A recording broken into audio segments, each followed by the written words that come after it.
So I'm going to give you a sample talk that I gave at City Bible Forum, I think sometime last year. And again, it's not a silver bullet, do it this way and everything will work. It's not a great way. It's not the only way. I'm not saying do it this way, otherwise you're doing the wrong way. Again, I'm just showing you a way. Maybe it's a good way, maybe it's not a good way. But it's just another tool we can add to our toolkit, not to replace anything that we're doing, but just another way of doing evangelism to add to our toolkit. So we're okay with that? All right, so this is a sample talk. We'll go for about 20 minutes, and then afterwards you can ask me any question on what I've just done, and we can save other questions for other things maybe in the third session. And hopefully we can unlock the method behind the madness and maybe the madness behind the method as well. Now, human beings are funny because we have a love-hate relationship with work. We invent a machine so that we no longer have to walk, so we invent another machine where we pretend to have to walk. We invent a machine so we don't have to take the stairs anymore. So we invent another machine where we pretend to take the stairs. We invent machines where we don't have to lift heavy objects. So we invent another machine where we can pretend to lift heavy objects. So we have a love-hate relationship with work. We can't get away with work. And so there's homework, there's job work, there's housework, there's kitchen work, there's garden work, there's stay-at-home work. We work until we retire, and then we complain we don't have enough work. And Hugh Mackay says we're working more. Hugh Mackay, who's a social commentator in Australia, says, once upon a time, when you asked an Australian, how are you going? They would say, I'm good. Now if you ask an Australian, how are you going? They say, I'm busy. So we're working more. Both partners are working, yet things cost more. Things are less affordable, so we're more stressed and there's less joy in our work. So today we're looking at work and how we can find joy or meaning in our work. And we can define work as productive, purposeful human activity. And there's paid work and there's unpaid work, but most of us right now are here in paid work. And we're not talking about rest, we're not talking about sleep, we're not talking about play, we're talking about constructive, purposeful human activity. And in the Bible, this writer asks the same question we have. So I hated life because the work that is done under the sun was grievous to me. All of it is meaningless, a chasing after the wind. And he is asking our question, work. How can I find joy and meaning in my work? What is the point? Where is the joy? And that's what we're going to answer today. And this will come in the form of a talk where we're going to look at things through a Christian worldview, hear from others, and also hear from the Bible. And it'll be a 20-minute talk, and afterwards you can ask me any question you want. And in the first half of the talk, we'll look at problems with work. And in the second half of the talk, we'll look at, well, what might be some solutions in the Bible. So let's begin with the first half of the talk, problems with work. And here I suggest three things. Number one, it's hard to see what the point of work is. What is the purpose of work? This is Dan Ariely. He's a TED speaker. And he talks about an experiment that they did at Duke University where they got a Lego kit and they divided people into two groups. In the first group, they got to build the kit, and afterwards they went, ta-da, with a finished Lego product, put it on a shelf like a trophy, and gave them $3 for the work. And then they said, you can do it again, but this time we'll pay you a little bit less. And then, ta-da, they put on the trophy and they say, you can do it again, but this time we'll pay you a little bit less. And they saw how many times they would keep doing it for less and less pay. In the other group, they got them to build the Lego kit, and afterwards they took it apart in front of their eyes and said, now, here's $3, and you can do it again, but this time for a bit less pay. And they found for the first group, they kept doing it over and over and over again to the point where they were doing it for free. This group, they just did it a few times. I thought, well, come on, there's no point to this. You keep taking it apart in front of my eyes. I don't care how much you're paying me. It's not worth it. So if there's no point to work, it doesn't matter how much they pay us, there's a point where it's just not worth whatever they pay us. Whereas if we can find purpose, it's actually not about the pay. And this is what Steve Biddulph says. He's an Australian psychologist, and he says what leads to job satisfaction is where the work feels concretely purposeful. And he said that's why the jobs with the two highest job satisfaction ratings are teaching and the healthcare profession, where ironically you're actually not paid that much in these professions, but they feel concretely purposeful, and that's why there's the highest rate of job satisfaction, which is a problem for most of us. Because this Barry Schwartz in his TED Talk, and he says, once upon a time it was obvious what the point of our job was. We baked a loaf of bread, or we built a table, or we repaired some shoes, but now, because of the Industrial Revolution, corporations and factories, we just do the same one specialised task over and over and over again. We've atomised work. We've become a small cog in a big machine where it's not obvious what the purpose of our work is. And this means work now, according to Barry Schwartz, is monotonous, meaningless and soul deadening. That's the first problem. There doesn't seem any point to our work. The second problem with work is this. It's based upon a meritocracy. This is Margaret Heffernan. In her TED Talk, she talks about an experiment they did at Purdue University where they got these egg-laying hens and divided them into two groups. In one group, they had the high-performing hens who produce a lot of eggs. In the other group, they had the mediocre performing hens that produce just a mediocre amount of eggs. And at the end of the experiment, they found the mediocre hens, they were mediocre. They produced a mediocre amount of eggs. The first group of high-performing hens they found were all dead. They had pecked each other to death. And that's because work is based on a meritocracy. Where am I in this bell curve? It's a zero-sum game. You are my competitor. I need to get ahead of you. The only way to get ahead of you is to push you down. And that's the problem. We have based work on a meritocracy. It's a zero-sum game. We're a number, we're a ranking, we're a percentile. Why did we study so hard at high school? It wasn't about the learning. It was about the ranking, the number, the percentile they gave us. It was a meritocracy. Then what degree should I do? Somehow medicine is ranked higher than dentistry. Science is ranked higher than arts, not because they're better degrees, but you need a higher ranking to get in these degrees. And then the universities get ranked. Supposedly Sydney's higher than New South higher than Newcastle, not because they're better universities, but you need a higher ranking to get in. It's a zero-sum game. It's a meritocracy. You give a number, a percentile, a ranking. And our work is based on that. And then we project the same fears and insecurities upon our children. What percentile is my child in? When they're walking, is this early enough? What percentile is my child in? When they're talking, what percentile is my child in? When they wet the bed, oh no, now they've definitely fallen off the percentile. My child will never get into medicine or law now. They're still wetting the bed.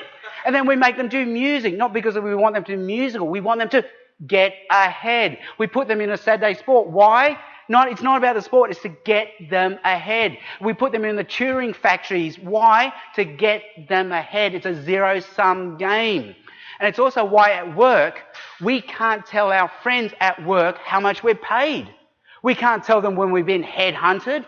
We can't tell them we're looking for another job. Because even though they're our friends, they're actually our competitors. It's based on a meritocracy, a pecking order, a ranking, a percentile. And we've based work on that, and we're actually slowly pecking each other to death. The third problem with work is this. We don't seem to enjoy the rewards from our work. Now, I have 3 young boys here, Toby, Cooper and Jonty, 9, 7 and 5. And I thought being a father would be easy. All I do is take them to a park and say, go, fly, be free, play, and leave me alone.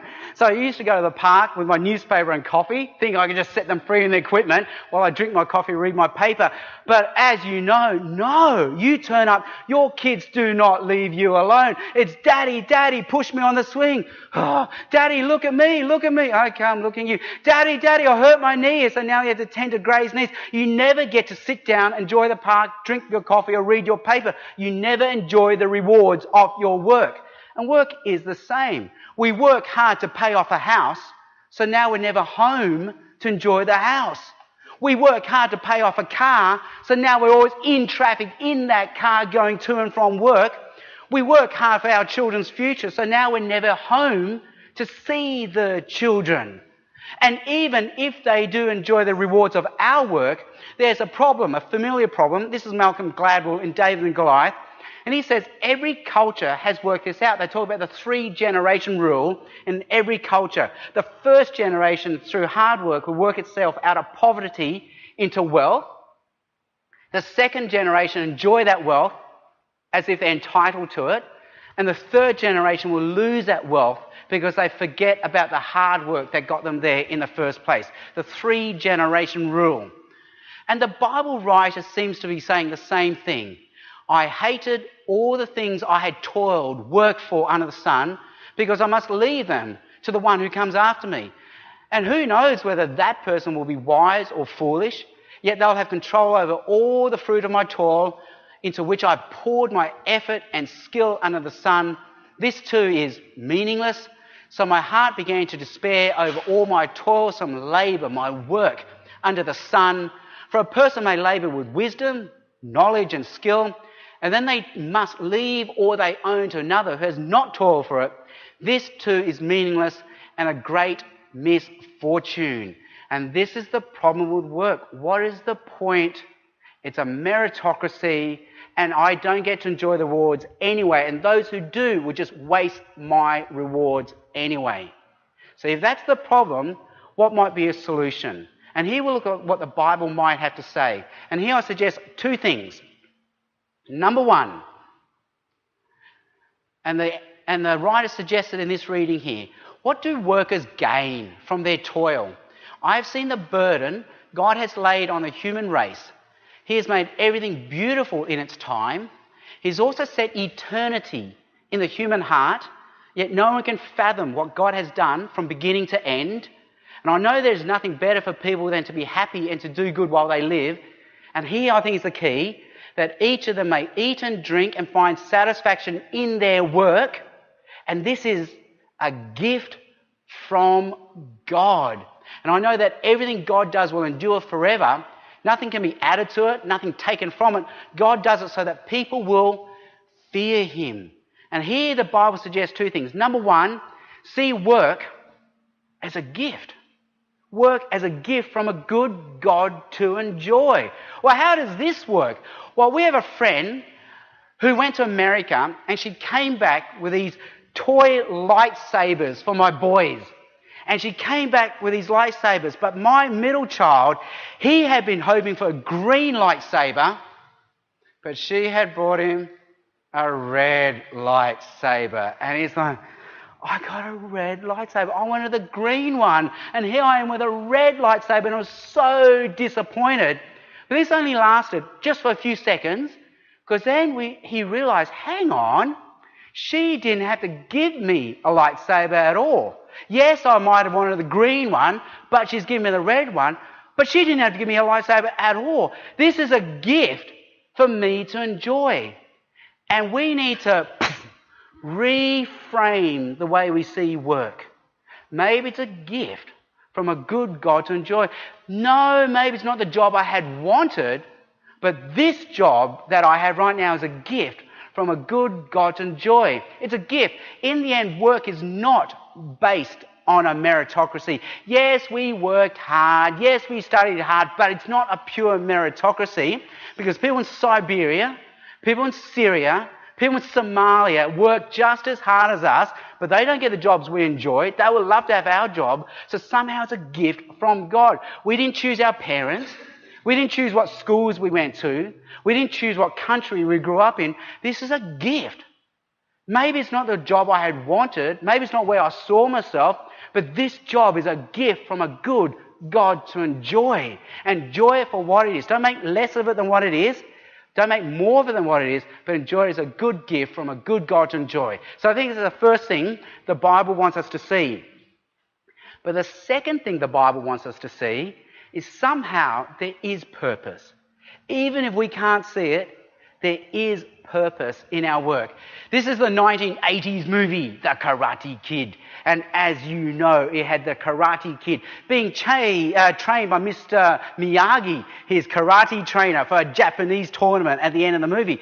But when the Karate Kid gets trained by Mr. Miyagi, What is going on? All he's doing is waxing Mr. Miyagi's car, wax on, wax off, wax on, wax off, painting his fence, and he gets really frustrated. What is the point of all this? But, as you know, at the end of the movie, the purpose is revealed. Mr. Miyagi's wisdom was there all along, because these wax on, wax off were really karate moves, whoa, whoa, whoa, which will win him the tournament. So even though he couldn't see the point at the time, we could see the purpose of what Mr. Miyagi was doing. So really, this is our choice as human beings. You know what? You're right. I'm just atoms and molecules. I'm just another species on this planet. I'm just another life form, and we're just another planet in this universe. And you know what? This work has no purpose. Events in my life just happen. They're no more, they're just events. And I can make purpose out of it, but really that's just an arbitrary, artificial construct that I'm using as a crutch to make my life more happy. That's choice number one. Or there really is a God who loves me, who made me, and he has a purpose for everything that's happening. And if though I can't see the point of what's going on, God loves me, he made me, and he has a purpose. And it's more than this. If we know Jesus, the Bible says we are loyal to Jesus, and we're actually working for Jesus. We're not just a small cog in a corporation anymore. We're actually working personally for Jesus. And even though we're not getting rewarded for our work, Jesus rewards us for our work. That's what the Bible says. And we are working for him and his kingdom. And we, in our work, are bringing Jesus' love, mercy, and justice onto this planet. There is a purpose for what we do. There is a boss for who we're working for, who loves us, who will reward us. And we are his way of bringing his love, mercy, and justice on this planet. Now, I work one day a week as a doctor, and I work as a surgical assistant, and I get paid per case. And so when I go to work, if there are 10 cases, it's ka-ching, ka-ching, ka-ching, ka-ching, ka-ching. I get paid for 10 cases. But there are days where there's only one case, ka-ching. And it doesn't even pay for the petrol. So sometimes you're just sitting in traffic going out there going, I can't believe I'm going all this way to a hospital in traffic for one case. What's the point? It's not even going to pay for the petrol. And I remember sitting there one day in traffic, going to one case, thinking, I can't believe I have to do this. When suddenly it hit me, what are you talking about? You're a doctor. People love to be a doctor. This job is a gift from God. You didn't choose your parents or the schools you went to or the opportunities you had. This job is a gift from a good God for you to enjoy. And when you get there, you're going to operate on a person, a father, a husband. You're going to get their knee better. You're going to reintegrate them into society. You're going to get their life working again. You are Jesus' way of bringing his love, mercy, and justice onto this planet. You can restore people. You can heal people. And suddenly I had purpose and reward for my work. But you're sitting there going, oh, come on, you're a doctor. They make movies about doctors. I am an accountant, and they don't make any movies about accountant. And I would say, not true, not true, not true at all. They do now, don't they? Which has dated this talk, hasn't it?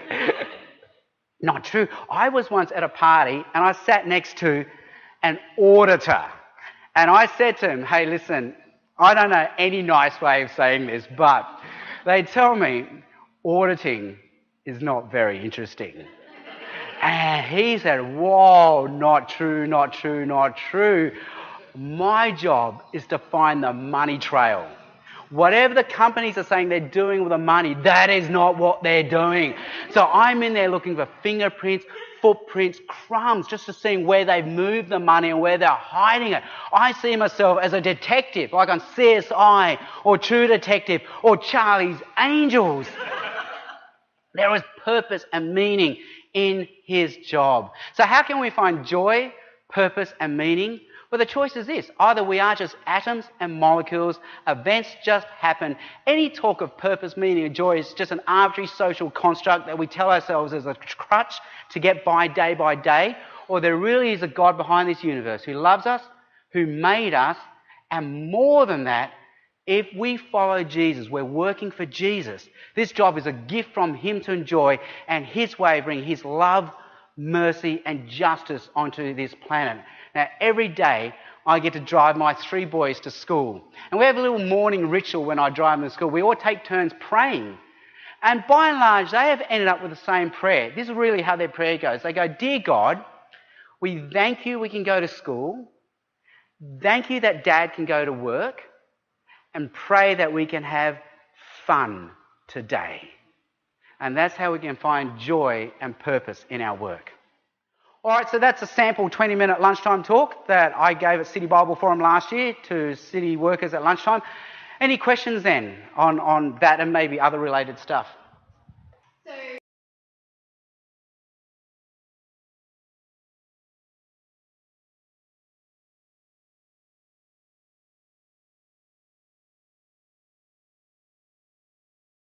Yes.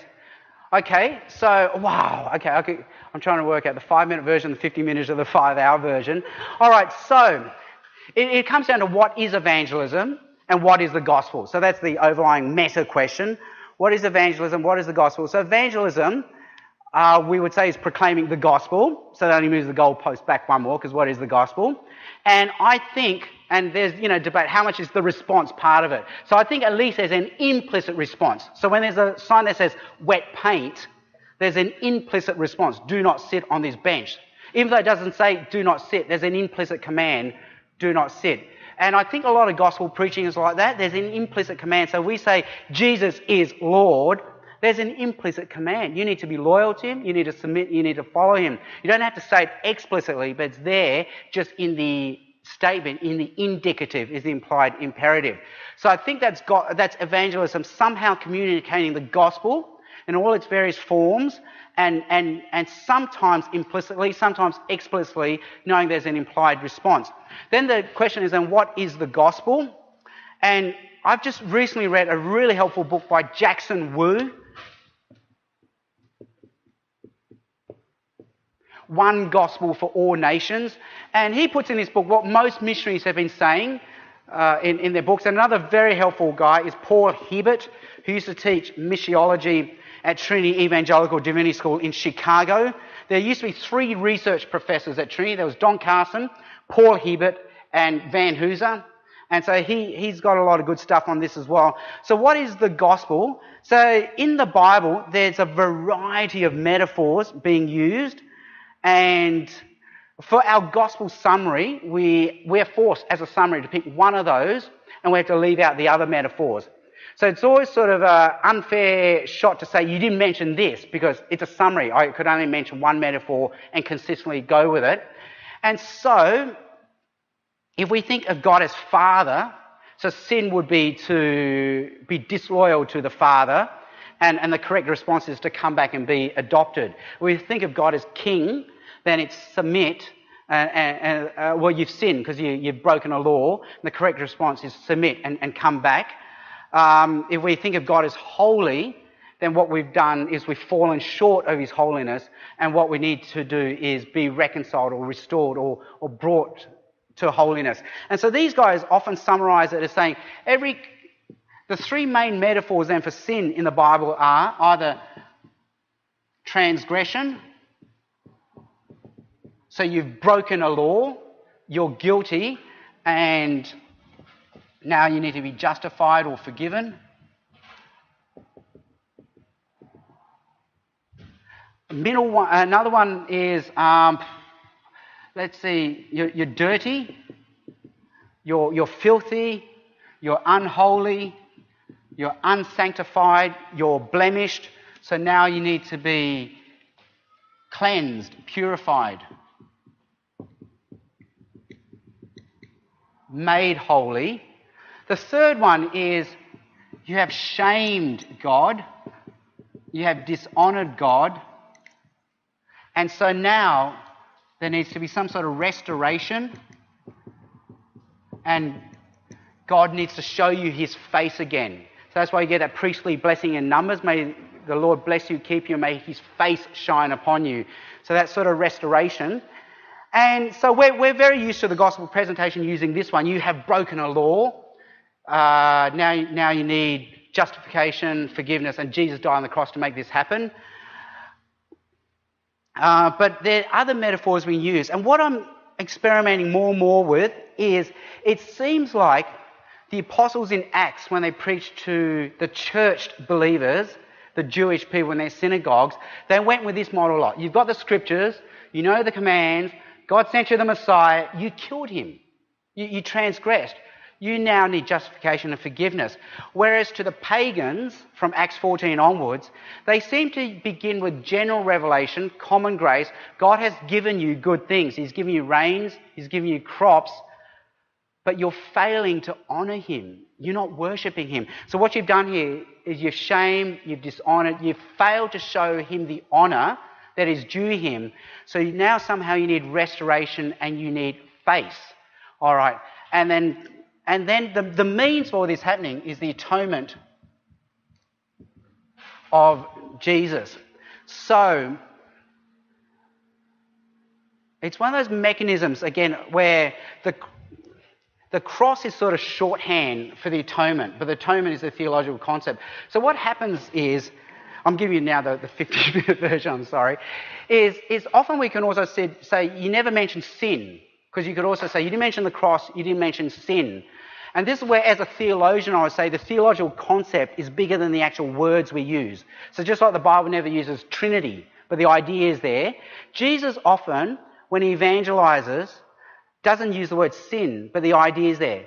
So, for example, when he gives a parable of the rich fool, the word sin is not used, but instead he uses this metaphor. This is how it will be to those who store up riches for themselves but are not rich towards God. That's Jesus' way of saying sin. And so there are different ways we use sin in picture language that say the same thing without actually using the word sin. So what I basically try to do in that talk is saying, hey, you've been given a good gift from a good God to enjoy, in this case work, a roof over your head implied, parents, a country, but you have failed to honour this God. Okay, so that's your sin. So even though I overuse this word sin. And then I mentioned Jesus. If we follow him, somehow he will be our boss. So implied is somehow by following Jesus, this atonement thing will happen without having to necessarily spell out each and every detail. Because again, I sort of think it's this 2-year journey, because it is paradigm worldview change which is happening, which won't happen in a 20-minute moment, which requires piece by piece, bit by bit. And I'll just end with this. What happens in evangelism is we tend to evangelise the way we got evangelised.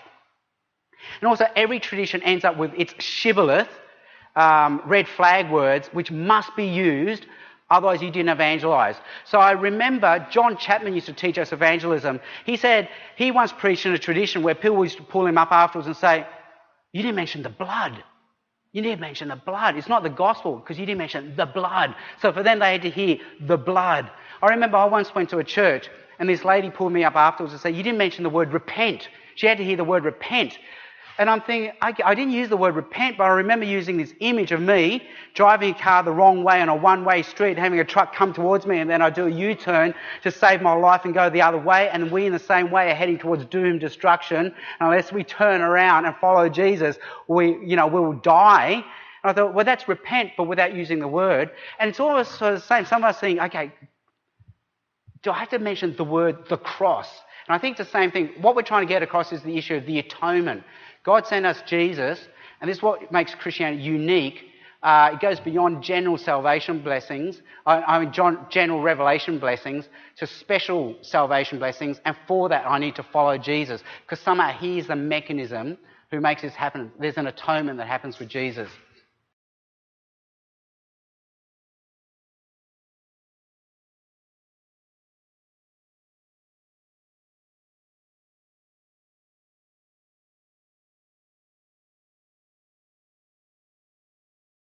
Yeah, speaking without notes is a hassle. It's obviously more work.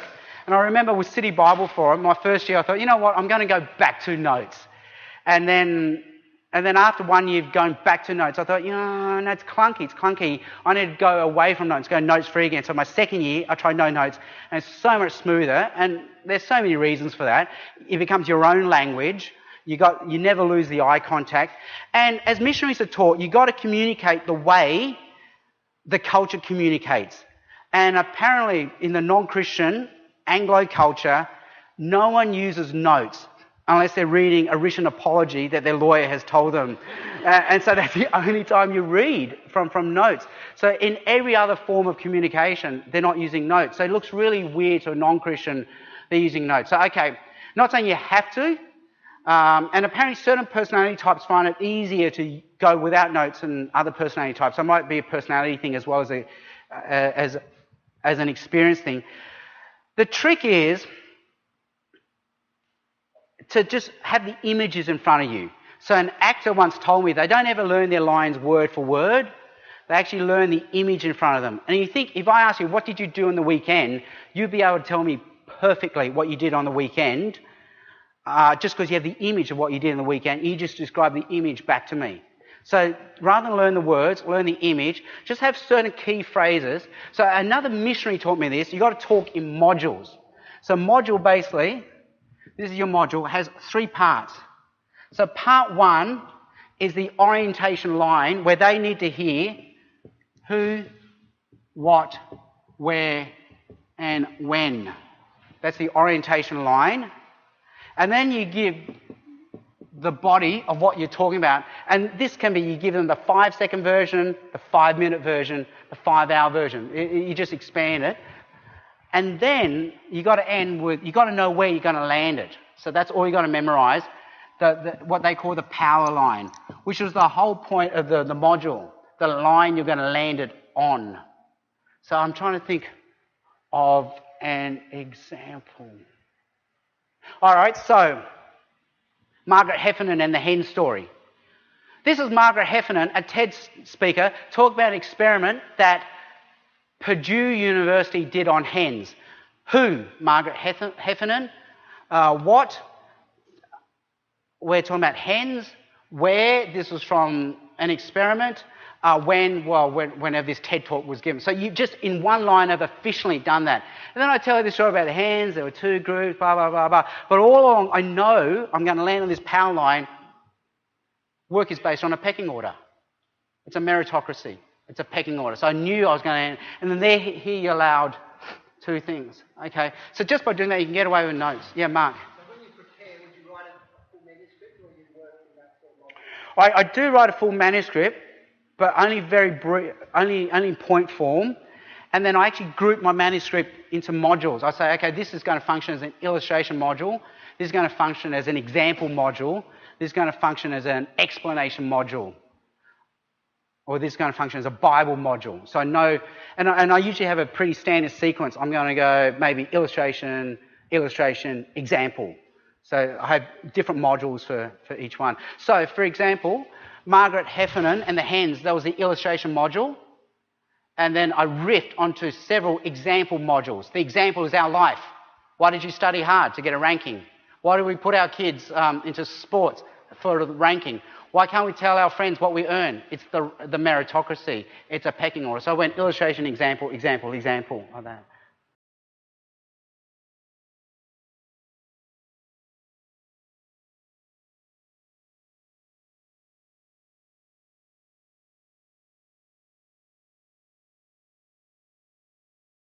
Yeah, definitely. So we need relief, don't we? Like loud, soft, heavy, light. So we need to vary volume, tone, and mood. And so I take that on board. So there probably wasn't enough relief. And probably part of it was deliberate because this was a learning exercise. So in the real talk, I would spend longer on the pauses, maybe vary the volume more. But here I was thinking, okay, it was more utilitarian function.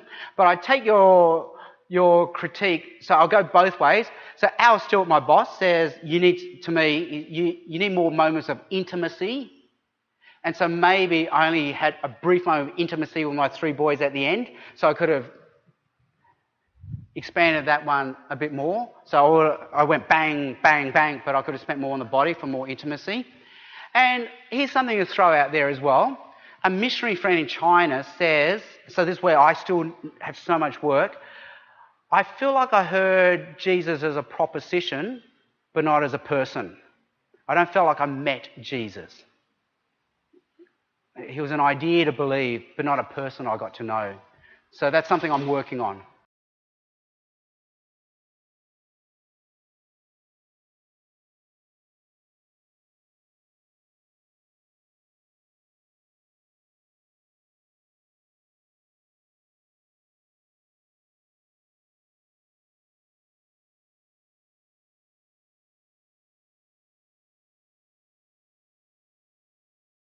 Yeah, and so there's, on top of this, there's a rhythm that a talk should have, and so maybe that's what you're sensing as well, that it lacked this rhythm. So it needs more variation in tone, volume and mood. We need more of Jesus as a person rather than just a point. And then there needs to also be a deliberate rhythm, and I don't have time to riff on this, but usually in everything from songs to movies to stories to sermons, there's this basic three-stage thing, and what you're sensing here is the lack of a bridge moment. And it's interesting because in my talk there is a bridge moment, but for the sake of time I went through it quickly, and that's what you noticed. You didn't have a bridge moment. So for you musicians out there, you know there's always a bridge moment. You go verse 1, verse 2, and then you lift the energy. We go chorus, verse 3, chorus, but there's this incredible moment where you drop it back. You know, they drop the instruments and they get in the bridge and they slowly work it, but slowly, and you repeat the bridge once, twice, 3 times, and then you lift the energy again. Chorus, chorus, chorus. And as you know, in romantic comedies, that's the drop it back, the montage moment. You look back, do I love her? Do I not love her? Yes, I do. Yes, I do. And that's what our sermons need. You introduce, so I had the funny pictures of the car, the gym, but then I had to define the problem. Work. Really, what's the point of work? And then I slowly reveal my hand. You know, there's a problem, but they needed this bridge moment where I needed it. And this is what every sermon needs, and I fast forward through it. That's what you're sensing. Do you remember our original problem today?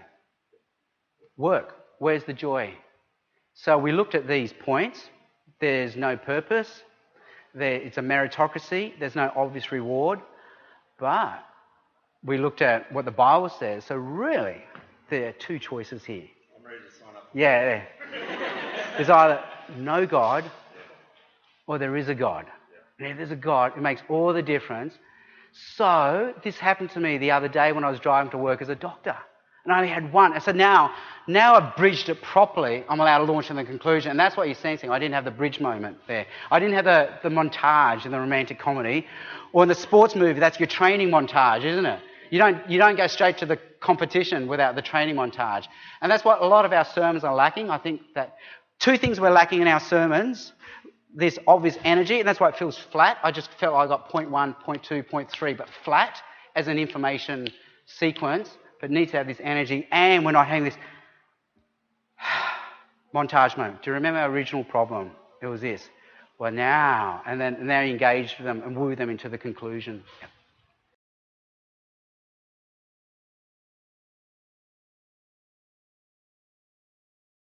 We've always been brought up to think that's a bad thing, but what if it's a good thing? So let me flip around. Well, it's not bad that they remember the illustration, because somehow people will say, I can remember the illustration, but I couldn't remember what the explanation was. But we could flip around and say, well, at least we remembered something. Because without the illustration, you wouldn't remember anything. You'd have nothing to remember. So it's not like, because of the illustration, I couldn't remember the explanation. It's not like the 2 are competing. It's just that we are designed to remember the illustration, but not the explanation. That's just how we're wired. But what we need to understand now, how do modules of communication work? So let me explain this. So some of you heard this before. So some of you heard me riff on me being an Asian. And you know, as an Asian kid, I couldn't swim. So let's say my statement is, Asians cannot swim. Then I could say, they are like rocks in the water. You know, they sink. This is because swimming was not big in the Asian culture. Violin lessons were, but not swimming lessons.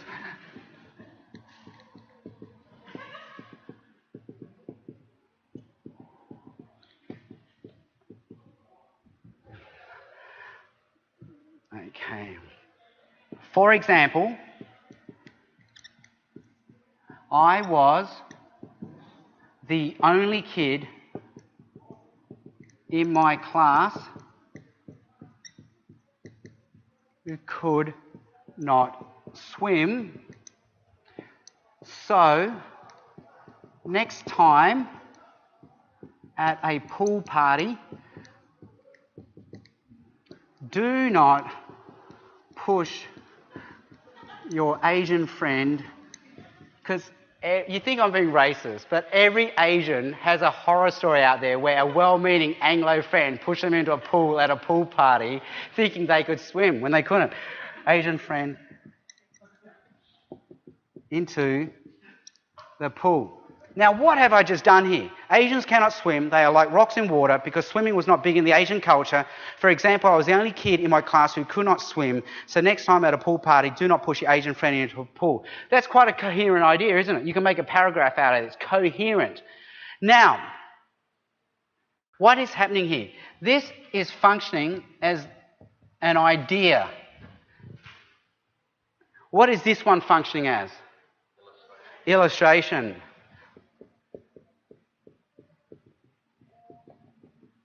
Because they are not rocks.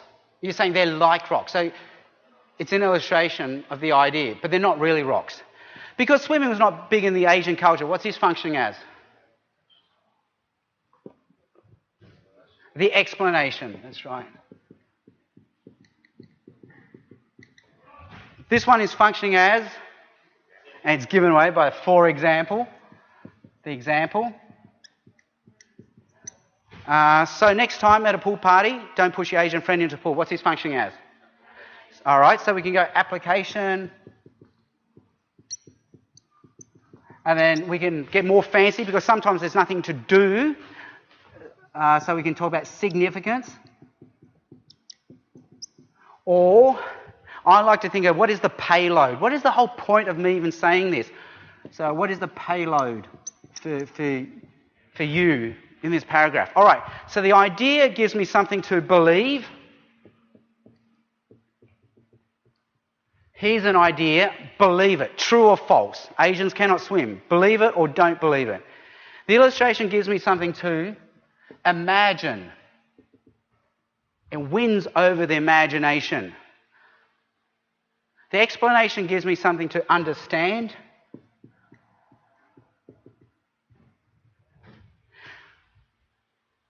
The example gives me something to see.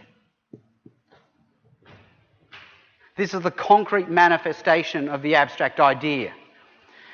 And the significance gives me something to do.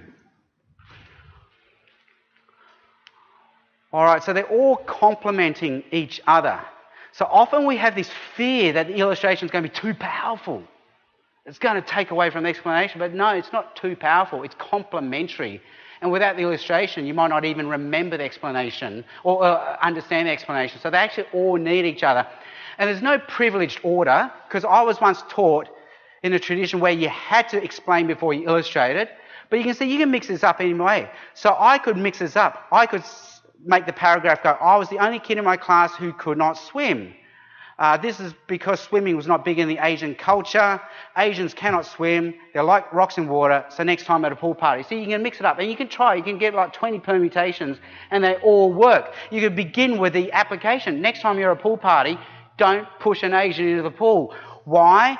Oh, because they are like rocks in the water. Asians can't swim. Swimming is not big in the Asian culture. For example, I was the only kid in my class who could not swim. See, that works, doesn't it? It's just a coherence. So you actually move it around depending on how you want it. So there's no canonical order.